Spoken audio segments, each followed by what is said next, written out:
So usually when we think about falling in love or, feeling that sudden sharp pang of romantic jealousy, there's this there's this underlying expectation of absolute free will. Right. Yeah, like we're in total control of it. Exactly. We treat it like poetry. I mean, you meet someone, there's a spark, and the heart just points and says, there it is. You assume you are the architect of your own desires. Oh, for sure. It feels entirely unique to you. I mean, we desperately want our deepest emotions to be these mystical, unquantifiable forces that belong entirely to our own souls. Yeah. We really don't want to think of our romantic lives as being governed by external forces and, much less cold, hard logic. But then, and this is where it gets crazy, Yeah. you step into the world of evolutionary biology and human mating strategies, and suddenly that beautiful book of poetry is just thrown right out the window. Completely shredded. Because today on the Deep Dive, we're looking at an emotional landscape for you, the listener, that is honestly a ruthless spreadsheet. I mean, imagine a society where your wife sleeps with your biological brother, and you aren't just okay with it. You actually actively arrange it. It's the absolute definition of a biological accounting firm. And the math it runs dictates things you would swear were your own private, autonomous feelings. It's wild. So let's look at the source material we have on the table today. It is a chapter excerpt simply titled 30, When Your Wife Sleeps with Your Brother, and You're Okay with That. Such a great title. It really catches your attention. And accompanying this text is a brilliant, just stark visual. It's a simple, unadorned black silhouette of a single woman standing alone inside a square frame. Yeah, that solitary figure in a rigid box perfectly sets the analytical tone for what we are about to do today. Definitely. So our mission for this deep dive is to explore this incredibly rare cultural practice called polyandry, which, for those who might not know, is one woman marrying multiple men. Right.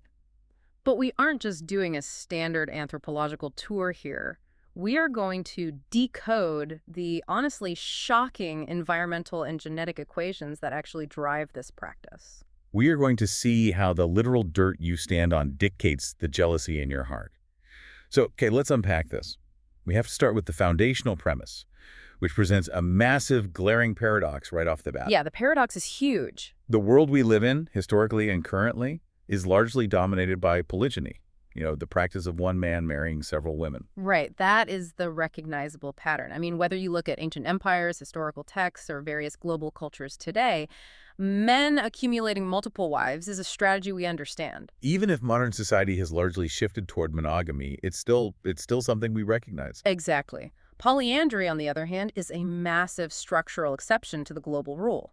Less than 1%. I mean, the text points out that less than 1% of human cultures allow an arrangement where a woman marries multiple men, and specifically the arrangement of marrying two brothers.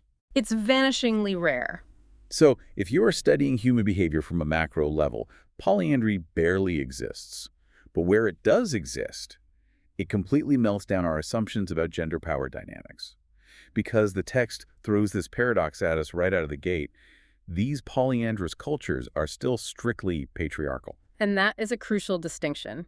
Because when a Western mind hears about a woman with multiple husbands, the immediate assumption is, oh, this must be a matriarchal society. Right. You picture a society where women hold the economic and political power, and they are, collecting husbands for their own benefit or amusement. Exactly. But the text makes it incredibly clear. This is not a feminist utopia.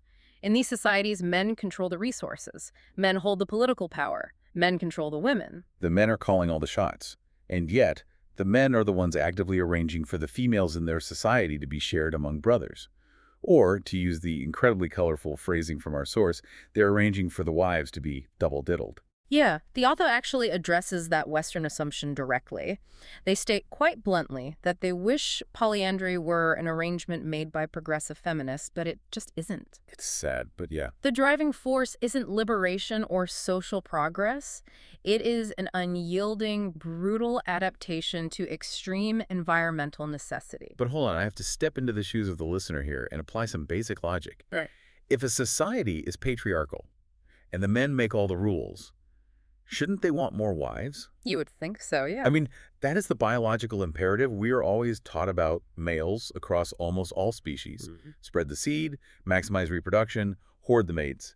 Having a wife is the ultimate evolutionary prize. Right? So why would a man who holds all the societal power intentionally choose to share that biological prize with someone else? even if that someone else is his brother. Well, to solve that paradox, we have to stop looking at the reproductive potential of the wife and start looking at the dirt. It's not about the prize at all. It's about the real estate. The real estate. Okay. Yes. The text introduces one single, glaring common denominator among that tiny 1% of cultures that practice polyandry. There is simply not enough territory. Scarcity. Absolute, crushing geographical scarcity. Exactly. But before we get to the specific maps and locations, we really need to understand the baseline of human territoriality. And the author provides a great illustration of this. They point out that Homo sapiens are deeply, inherently territorial animals. Right. If you want to prove how territorial humans are, just walk innocently across your neighbor's meticulously manicured front lawn and see how they react. Oh, they lose their mind. They really do. Or, as the author jokes, if you really want to see a passionate territorial response, mark that lawn with some harmless urine. Yeah, don't actually do that. Right. Definitely don't try that at home. Yeah. But it's a funny image because it taps into something primal. We are primates who claim, border, and defend space. That's just what we do. And historically, for a family to grow, the offspring have an imperative to expand into new territories to secure their own resources. Because if you don't have territory, you don't have food. And if you don't have food, females will not mate with you. It's that simple. So the terrifying question becomes, what happens when an entire society of highly territorial primates runs completely out of room to expand? That is exactly when we look at the specific geographical pockets highlighted in the source. This behavior is entirely restricted to the extreme margins of the habitable world. We are looking at isolated regions in southern Asia. Tibet, for instance, is a primary example. And I really appreciate how the text addresses Tibet. Because in the West, we have this heavily romanticized view of it. Yeah. We think of, spiritual enlightenment, monks meditating in serene temples, this ethereal search for Satori. Yeah, the author even jokes about how that spiritual romanticism is why people find Tibet so entrancing.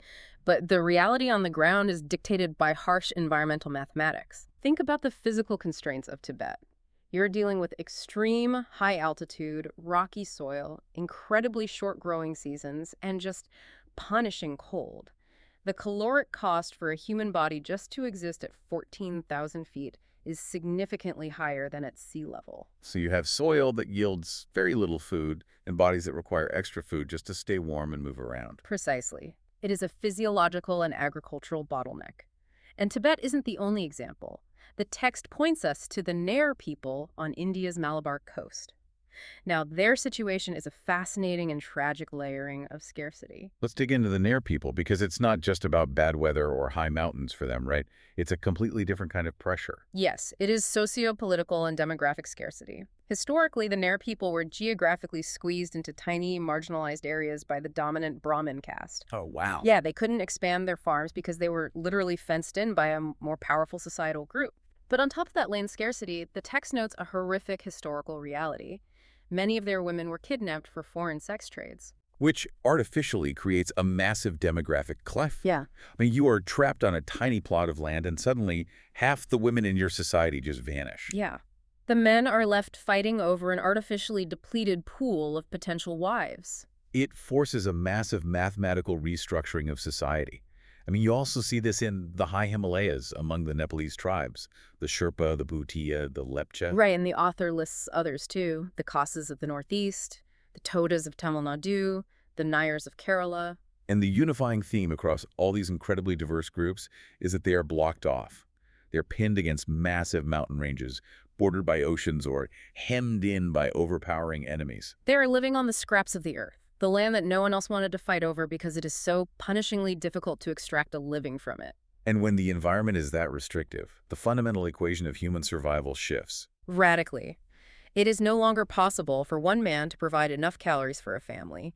The soil is so poor and the labor is so intense that it physically requires the sweat and caloric output of 2 grown men just to keep one woman and her children from starving. It's like trying to start a business today. Imagine you, the listener, want to open a boutique tech agency, but you live in the most saturated, hyper-expensive city in the world. You literally cannot afford the overhead. Exactly. The rent, the servers, the software licenses on your own, you'd go bankrupt in a month. So you have absolutely no choice but to take on a co-founder. You have to split the equity 50-50 just to keep the lights on. Right. If you don't share the company, there is no company. That is a highly accurate parallel. The economic environment dictates your corporate structure. In the Himalayas or the Malabar Coast, the physical environment dictates the family structure. But a startup is just money, right? We're talking about passing on your genetic code. That is the deepest biological drive a human being possesses. How does a family actually make the decision about who gets to reproduce when resources are this tight? Well, to explain the mechanics of that decision, the source text provides a brilliant thought experiment. It asks you to put yourself directly in the shoes of a parent in one of these environments. Okay, let's do this. Imagine you are a Sri Lankan parent. You are standing on your tiny, rocky half-acre of land. It barely produces enough crops to keep you alive. And you have 2 sons standing in front of you. You are aging, and you have to figure out how to pass this land on so that your family's genetic line survives into the next generation. What are your options? Right. Well, option 1 is the modern democratic ideal. You split the land evenly between your 2 sons. Fairness. We love fairness in the modern world. But if we run the math on fairness here, it's a complete disaster. A total disaster. If this half-acre barely keeps one family from starving, splitting it into 2 quarter acres means both of your sons are now farming land that cannot sustain human life. Fairness means both your sons and any children they try to have will slowly starve to death. Fairness leads to genetic extinction. So option 1 is off the table immediately. That brings us to option 2, which is the historical standard across much of medieval Europe and feudal societies, primogeniture. Right, where you give 100% of the land to the oldest son. Exactly. The author actually drops a great line here, noting parenthetically, as the oldest son of a big family, I've always been a big fan of primogeniture. It's a great perk if you're the oldest. But if you are the younger brother in this scenario, primogeniture is a horror story. The text lays out the younger son's fate very clearly. Because he inherits 0 territory, no woman will marry him. None. He will either starve to death, die a celibate wanderer, or to survive, he will have to submit to being a slave on his older brother's farm. You essentially have to look at your 2 children and decide which one gets a life and which one gets condemned to serfdom or starvation. It's just an agonizing psychological burden. It really is. But from the cold perspective of evolutionary biology, why would a family waste decades of precious calories raising a second son who is never going to reproduce? Wow, yeah. If the land can only support 1 breeding pair, the second son is biologically redundant. Which brings us to the adaptation. Option 3, the polyandrous solution. Instead of splitting the farm and causing a famine, or disinheriting one son and causing a tragedy, the parents broker a contract between the brothers. The survival contract. Exactly. The 2 brothers will work the exact same plot of land together, pooling their labor.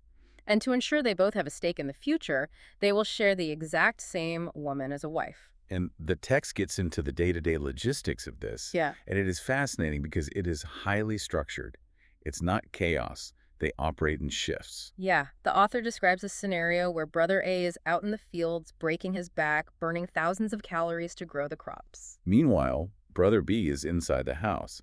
And the text specifically notes he might be massaging the wife's feet or, satisfying her sexually. Then they tag team and switch places. It is a perfectly calibrated division of labor. The author throws in a joke saying, no wonder Sri Lankan women are reluctant to be liberated, but underneath the humor is a massive, calculated shift in evolutionary strategy. Right. The text explicitly defines this as abandoning the quantity strategy for the ultimate quality strategy. The ultimate quality strategy. Let's really break that down. So in a resource-rich environment, say, a lush, endless river-valley biology favors quantity. Have as many children as physically possible because the land can feed them all. Just play the numbers game. Exactly. But when you face absolute geographic constraint, quantity is fatal. Every extra mouth is a threat to the whole group. So the family makes a unified defensive decision. They invest all of the family's sperm, all of their combined labor, and all of their meager wealth into one single womb. They consolidate their genetic portfolio. The goal isn't to have 10 kids who might die.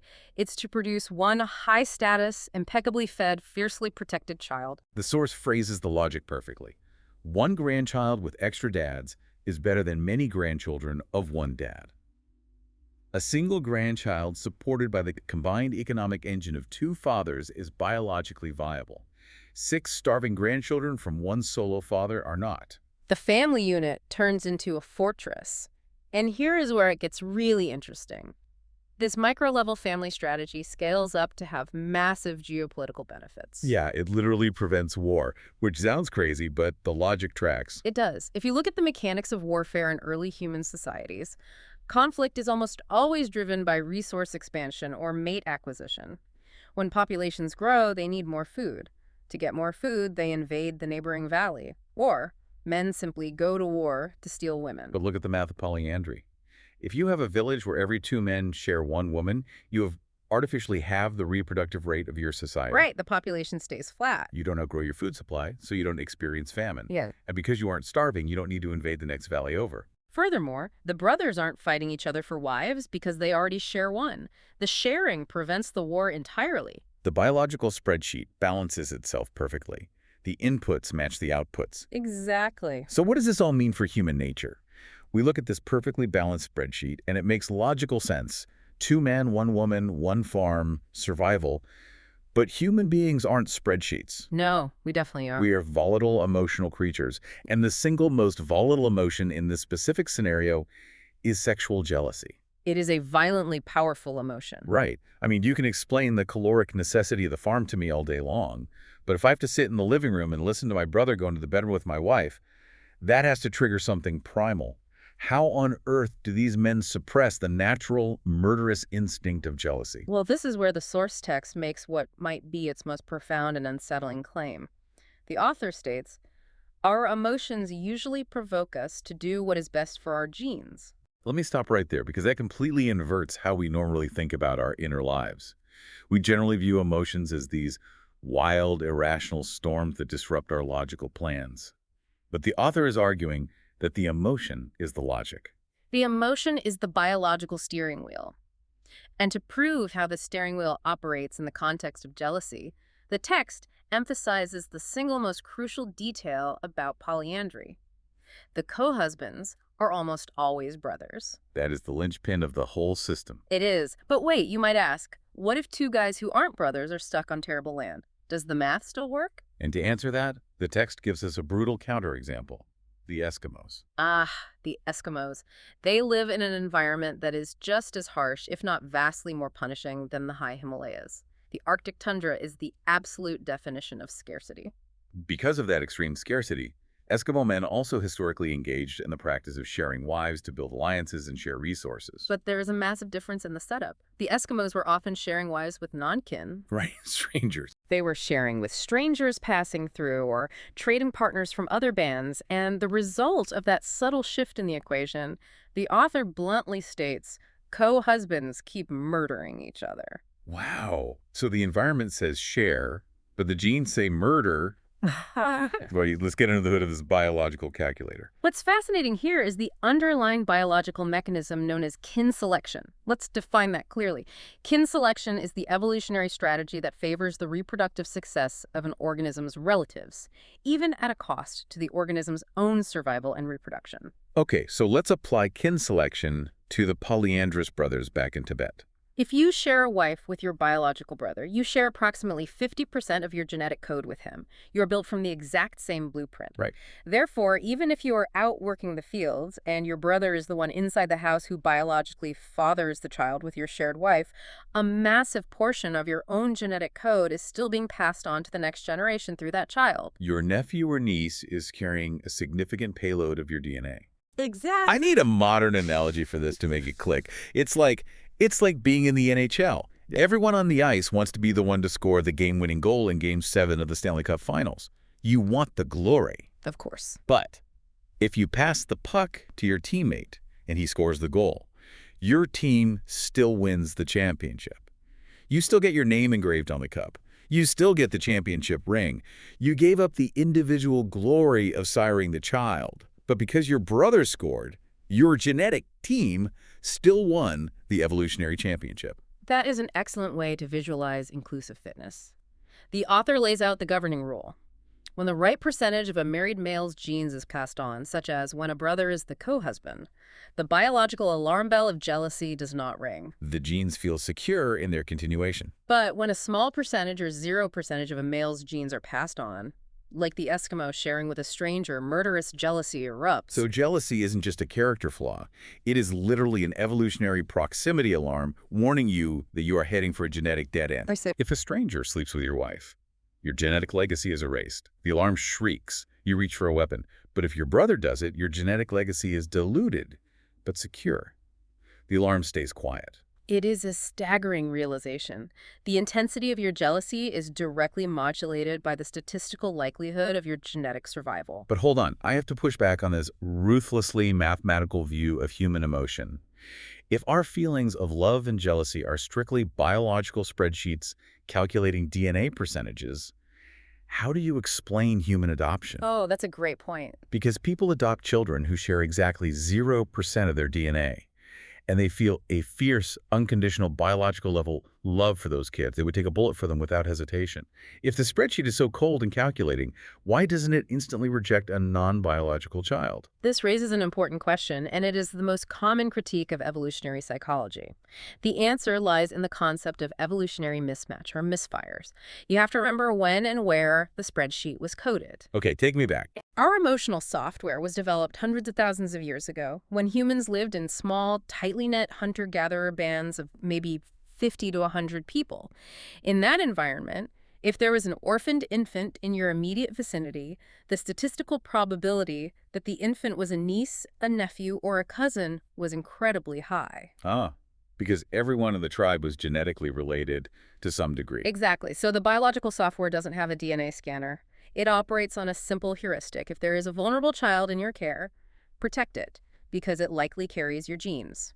Fast forward to the modern world, we have global adoption agencies. You can adopt a child from a completely different continent. Right, but your ancient emotional software doesn't know what an airplane is. The software just sees a child in your arms and runs the ancient code. Protect this child with your life. The software runs perfectly, even if the genetic input has changed. The emotion is real, even if it's an evolutionary misfire.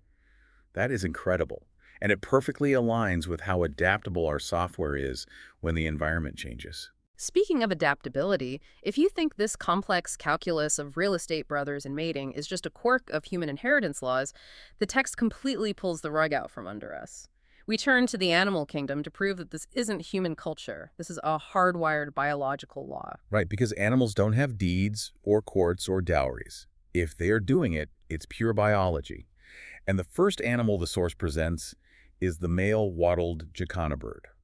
The jacana bird provides a stark example of a complete sex role reversal driven by habitat. The author describes the female jacanas with a fantastic term, scoundrelettes. Which is such a great evocative word. What makes them scoundrelettes? Well, in the jacana ecosystem, the females are hyper-aggressive. They run around defending territory and copulating constantly. The text notes they copulate an average of 65 times per brood. 65 times. And they're doing this while the male just watches. Yes. The female mates repeatedly, lays a clutch of eggs, and then completely abandons the male. The male is left to act as a single-parent dad, brooding over the eggs in the nest. And because of her prolific mating habits, the male is fully aware that many of the eggs he is sitting on are not biologically his. He is spending his life energy incubating a nest full of other birds' chicks. Why would a male bird ever accept a deal where he is mathematically guaranteed to be raising a rival's offspring? The answer is the exact same trigger we saw with humans in Tibet Limited Territory. The jacana birds evolved in heavily populated marsh habitats. The areas suitable for building nests are incredibly limited. It is a hyper-competitive real estate market. So if a male jacana puffs up his chest and demands exclusivity, if he says, "I will only sit on this nest if I have a 100% guarantee that every egg is mine," what happens? He dies a bachelor. The environment simply will not accommodate his demand for exclusivity. There isn't enough space for him to isolate a female. So his biological spreadsheet runs the numbers. The smartest mathematical move he can make is to accept the polyandry. He lets the female mix his sperm with dozens of other males, and he just incubates the whole batch, playing the statistical lottery that at least one or two of those eggs carry his genes. It's an extreme compromise forced entirely by the lack of marshland. Okay, the jacana shows his tolerance, but the next bird case study gives us the exact mathematical formula for brotherly cooperation. We move to the Tasmanian hen. Yeah, the author cheekily notes that Tasmanian hens are not exactly hotties. They look a bit like turkeys. But despite their appearance, some of these hens manage to secure an arrangement with 2 husbands. And just like the humans in the Himalayas, These two husbands are brothers. Now, the text gives us the actual hard numbers on why these bird brothers put up with sharing a wife. And I want to slow down here because this math is the absolute core of the deep dive. Let's draw a mental pie chart of offspring. Let's act as the auditors. Biologists tracked the reproductive output of these hens. The baseline is a monogamous Tasmanian hen one husband, one wife. On average, that pairing produces 6.5 chicks. 6.5 chicks. That is the baseline pie. Now, they look at the polyandrous hen one wife shared by two brother husbands. That trio produces an average of 9.5 chicks. Okay, 9.5 chicks is a bigger total pie. But if I am one of those brother husbands, I have to do the math for myself. I am sharing the wife, which means, statistically, I am only the biological father of half of those 9.5 chicks. Correct. If you divide 9.5 by 2, you get 4 3/4 offspring per male, 4.75. And here's where my brain stalls. 4.75 is less than the 6.5 I would have gotten if I just had my own wife. Right, on the surface. If I go solo, I get 6.5. If I team up with my brother, I only directly sire 4.75. Half of a big pie is still smaller than a whole medium pie. Why would I ever agree to share? This is where we bring kin selection and inclusive fitness back into the equation. You have to remember, these co-husbands are brothers. They share 50% of their genes. Right. So let's recalculate your pie. Let's call you brother A. You biologically sire 4.75 chicks. Those chicks carry your direct genes. But brother B also sires 4.75 chicks. Okay.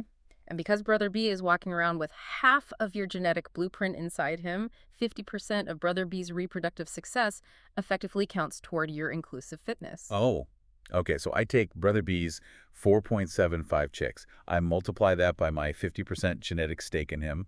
That gives me roughly 2.37. And I add that 2.37 to my own direct 4.75 chicks. And you arrive at a total genetic representation of 7.25 offspring. 7.25. 7.25. And 7.25 is greater than the 6.5 I would have gotten if I refused to share. Direct. The math completely flips. By giving up exclusive sexual rights to the female, but partnering with someone who shares my DNA, my total genetic footprint in the next generation actually increases. The math is ironclad. It proves empirically that cooperation, even in something as competitive as mating, can be mathematically superior to fierce individual competition, provided the actors are genetically related. It's just brilliant. But sharing a mate is one thing. Both brothers still get to participate. The text then moves to a scenario that looks completely selfless. What happens when brothers actively team up to help only one brother succeed, while the others get absolutely nothing? We turn to case study 3 turkeys. The text references a meticulous study conducted by Alan H. Krakauer, a graduate student at UC Berkeley. And Krakauer did the heavy lifting here.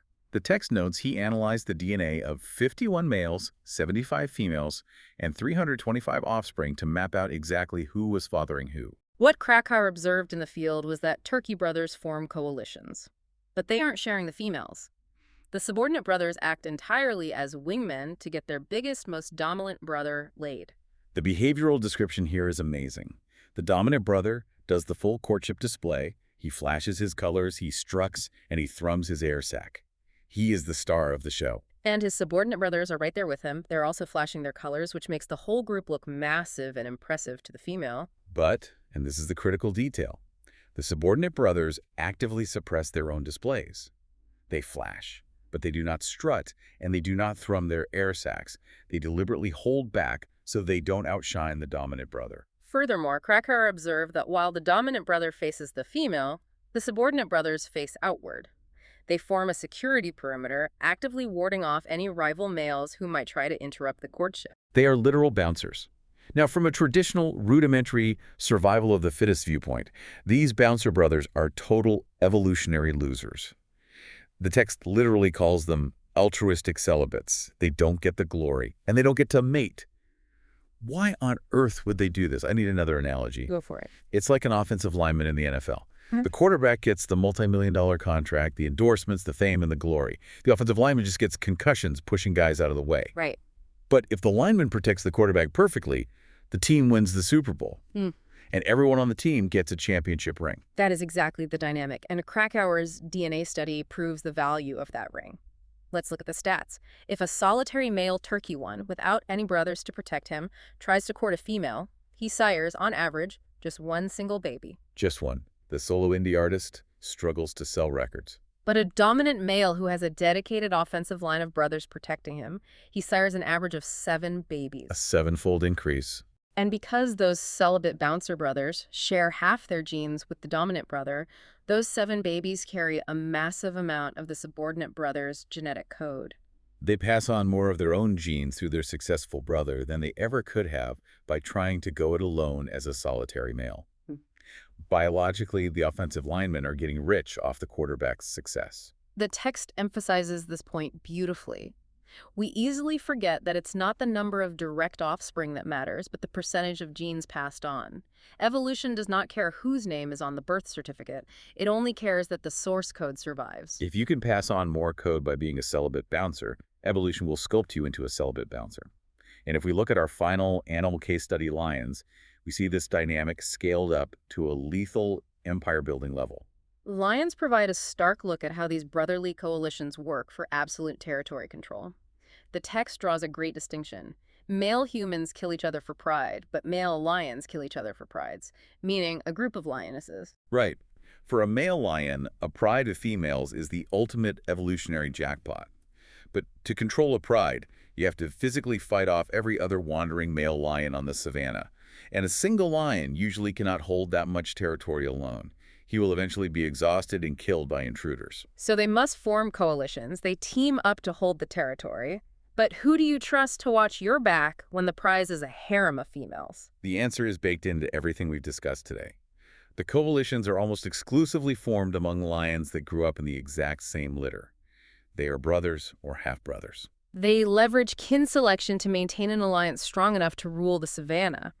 And what's truly mind-bending is that this strategy is so overwhelmingly successful that it has literally reshaped female biology. This detail is staggering. The text notes that because brother coalitions are the only way to survive, evolutionary selection pressure has actually altered lionesses to give birth to multiple sons at once. The female lion is biologically incentivized to mass-produce a prepackaged coalition. If she gives birth to one solitary son, he will grow up, get kicked out of the pride, and likely die alone in the brush because he has no brothers to form an army with. Her genetic line dies with him.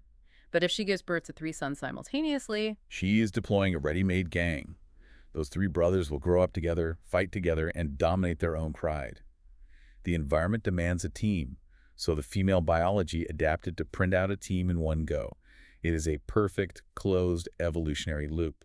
having seen how this mathematical equation dictates the sex lives of jacana birds, the teamwork of turkeys, and the uterine adaptations of lions, the author finally pulls all these threads together to summarize the grand rule of human mating. The grand equation. We move from the animal kingdom back to humanity. And the author states a sweeping historical rule across the world. Men with big territories or high prestige get extra wives.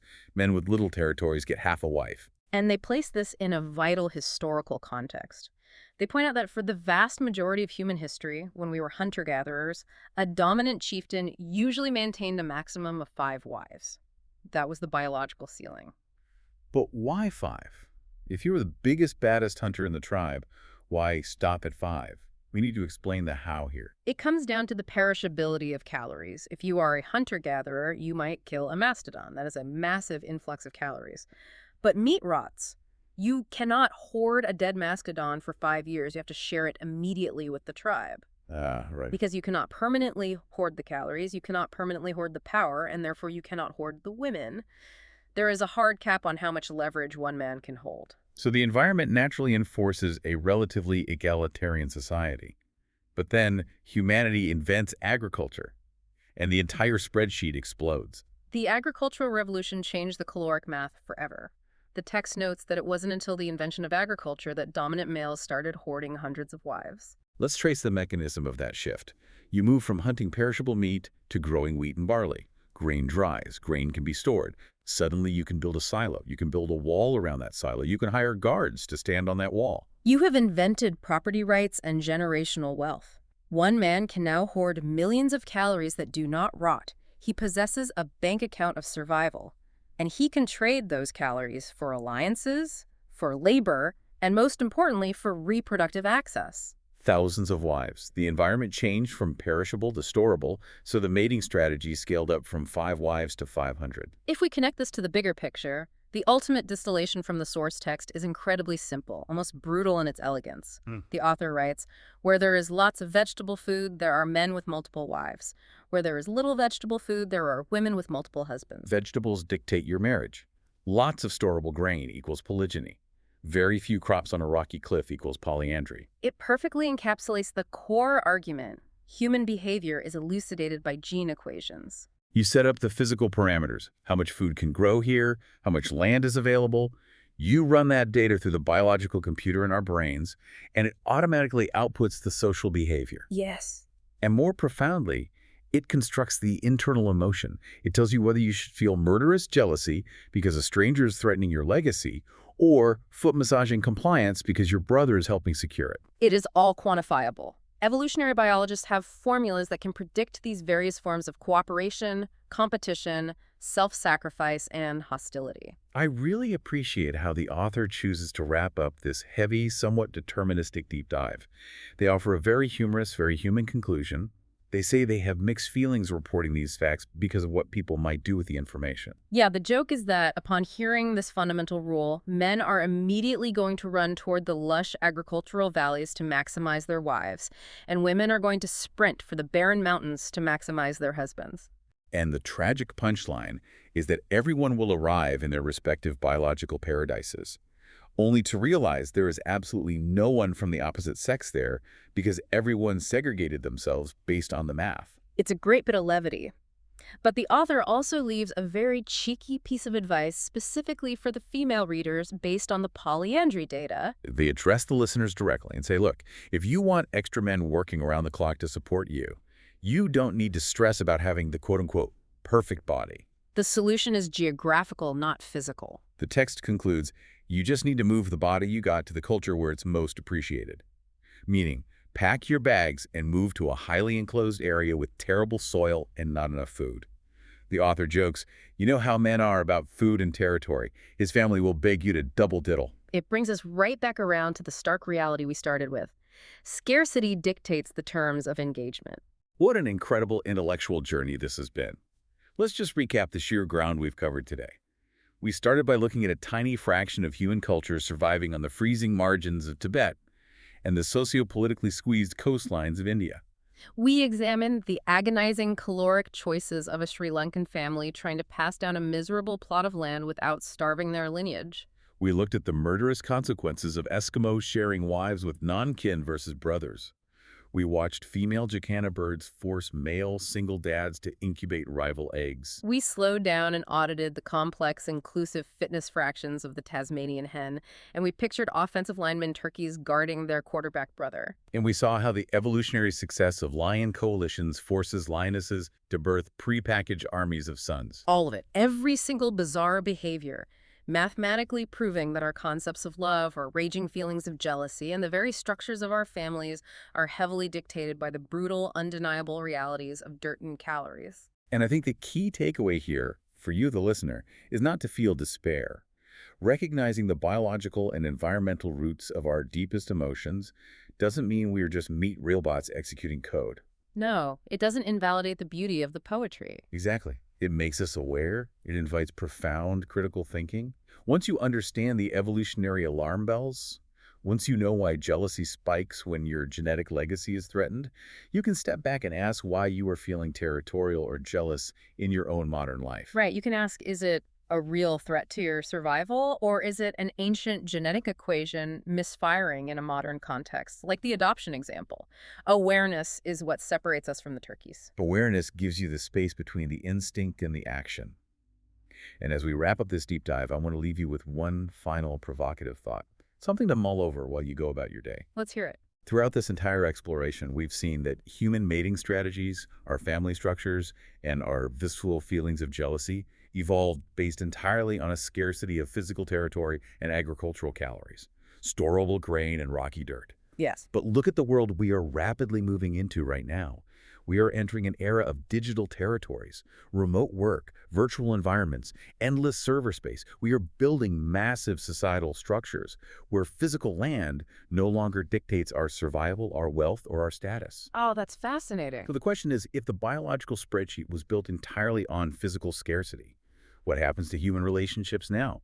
Will the limitless, borderless territory of the digital age eventually fundamentally rewire our genetic programming? In a world where territory is infinite and calories are cheap, will it change the way we hoard, the way we structure our families, and the way we feel jealousy? Think back to that opening image we discussed.